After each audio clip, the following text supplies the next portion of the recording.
रक्त सांडले ज्या वीरांनी या धरणीसाठी त्यांना प्रणाम शतकोटी। आज 9 ऑगस्ट क्रांती दिन, या क्रांती दिनाच्या निमित्तानं ज्या ज्या क्रांतिकारकांनी या देशाच्या स्वातंत्र्यासाठी रक्त सांडलं त्या सर्व क्रांतीवीरांना आपल्या साऱ्यांच्या वतीनं शतशत नमन करतो। हायस्पीड रेल्वेच्या आंदोलनासाठी उपस्थित तालुक्यातील सर्व मान्यवर ग्रामस्थ मंडळी, सर्व पक्षाचे पदाधिकारी, लोकप्रतिनिधी, उपस्थित बंधूंनो, भगिनींनो आणि विद्यार्थी मित्रांनो, खरं तर झुक झुक झुक झुक आगीनं गाडी धुरांच्या रेषा हवेत सोडी, चाकणची MIDC पाहूया आणि राजांच्या गावाला जाऊया, हे आमचं स्वप्न कधी साकार होणार हे आम्ही आमच्या लहानपणापासून आपण सारेजण बघतोय। खरं तर अशा पल्लवीत व्हायला लागल्या होत्या मागच्या 10-12 वर्षामध्ये। आता रेल्वे होईल, मग रेल्वे होईल। सुरेश प्रभूजी गेले, सुरेश कलमाडीजी गेले, मधु दंडवते साहेब गेले, जॉर्जी गेले। नंतरच्या काळामध्ये आपल्या अशा पल्लवीत झाल्या, काहीतरी होऊ लागलं, आपल्या सगळ्यांना वाटलं आता रेल्वेचा रूळ आपल्याकडे पडणार आणि रेल्वेची विसर, रेल्वेचा भोंगा आपल्याला ऐकायला येणार। त्याच्यातही थोडा आला। एक 4 वर्षापूर्वी आपल्या सगळ्यांना जाणीव आहे, रेल्वे आपल्याकडे मंजूर झाली। 1600 कोटी का 1600 कोटी रुपये मला वाटतं त्याच्या आराखड्यासाठी मंजूर झाले। आमच्या नारायणगाव, युरेतर्फे नारायणगाव या परिसरातून झाडं मोजली, जागा मोजल्या, घरं मोजली, विहिरी मोजल्या। मग आम्हाला वाटायला लागला आता 100% रेल्वे होती। काहींना वाटलं की रेल्वे होऊ नये वगैरे वगैरे, या सगळ्या गोष्टी आपण पाहिलेल्या आहेत। आता मला एक कळत नाही, आपण यापूर्वीच्या सगळ्या वक्त्यांनी जवळजवळ सगळ्यांनी सांगितले की GMRT। मला एक कळालं नाही, कुणी गडबड करू नका, फक्त ती ॲम्ब्युलन्स जाऊ द्या। मला वाटतं ही रेल्वे व्हावी, पुणे नाशिक हायस्पीड रेल्वे व्हावी, याकरता महारेल अर्थात MSRIDC म्हणून एक कंपनी स्थापन झाली।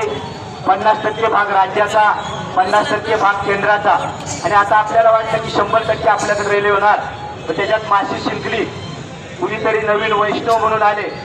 याला वैष्णव म्हणजे खरं तर पंढरीचा वारकरी वाटतो, आपल्याला चांगलं वाटतं, पण या वैष्णवांनी एक वेगळीच घोषणा केली आणि अलाइनमेंट बदललं आणि म्हणले की नारायणगाव मार्गे किंवा चाकण, खेड, राजगुरुनगर, मंचर, नारायणगाव, आळेफाटा मार्गे जाणारी रेल्वे कुठून तरी दुसरीकडे जाणार। मला काय कळत नाही आपण काय पाप केले। छत्रपती शिवाजी महाराजांनी या तालुक्यामध्ये शिवनेरीवरती जन्म घेतला, त्या छत्रपती शिवाजी महाराजांच्या जन्मस्थानाकडे जाणारी रेल्वे इथं होत नाही। अष्टविनायकांपैकी एक असलेल्या गणपती बाप्पाकडं, वरदविनायकाकडे जाणारी रेल्वे होत नाही। खरं तर आपलं दुर्दैव आहे, साऱ्यांनी खरं तर GMRTला हे केलंय।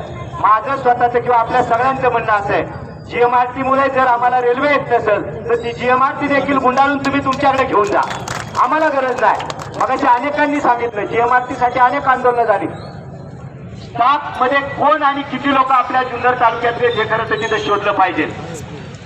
चतुर्थ श्रेणी कर्मचारीमध्ये सगळे जुन्नर तालुक्यातले किंवा परिसरातले आपले लोक आहेत।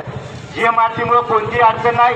मगाशी सुजित भाऊंनी सांगितलंय GMRTच्या लोकांबरोबर आपलेही संबंध आहेत, फक्त वेगळी काहीतरी कारणं दिले जातात।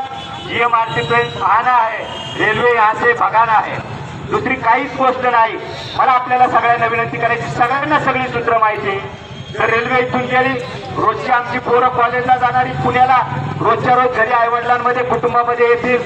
आम्हाला या पद्धतीनं आमच्या विद्यार्थ्यांना, नोकरीवाल्यांना इथून पुण्यात जायला लागतंय, पुण्यावरचा काम कमी होईल। खरं तर माझी प्रशासनाला विनंती आहे, केवळ केंद्र सरकारला दोष देऊन चालणार नाही, कारण या रेल्वे महारेल जे स्थापन झाले त्याच्यामध्ये 50% राज्य शासन आहे आणि 50% केंद्र शासन आहे। आपण सगळ्यांनी राज्य सरकार आणि केंद्र सरकारवरती दबाव आणून हा रेल्वे मार्ग सरळ मार्गाने झाला पाहिजे, ही आपली मागणी आहे। खरं तर मगाशी कोणीतरी सांगितलं आजचं आंदोलन थोडं शांततेत आहे, पण या पुढच्या कळलं तर आपल्याला उग्र आंदोलन बाबूभाऊ आपल्याला करावं लागेल संतोषाला, आणि ती तयारी देखील या शिवजन्मभूमीतल्या सर्व नागरिकांची। या निमित्तानं आपल्या सगळ्यांना मनापासूनचे धन्यवाद देतो। पासून नाशकापर्यंत सगळ्यांना एकत्र आणून, सगळ्या लोकप्रतिनिधींना एकत्र आणून आज काही मोठं आंदोलन केलंय। माझी आपल्या सगळ्यांना विनंती आहे, शांत बसून चालणार नाही. या पुढच्या काळामध्ये जर आपल्याला रेल्वे आपल्या मार्गाने होत नाही असं जर वाटलं तर 100% हिंसक आंदोलन आपल्याला करावं लागेल. सरकारने या गोष्टीची दखल घ्यावी आणि पुन्हा एकदा ही Pune Nashik high speed railway आमच्या नारायणगाव जुन्नर तालुक्यातून जावी ही आपल्या सर्वांच्या वतीनं मागणी करतो. थांबतो. धन्यवाद. जय जय महाराष्ट्र. जय गुरुदेव.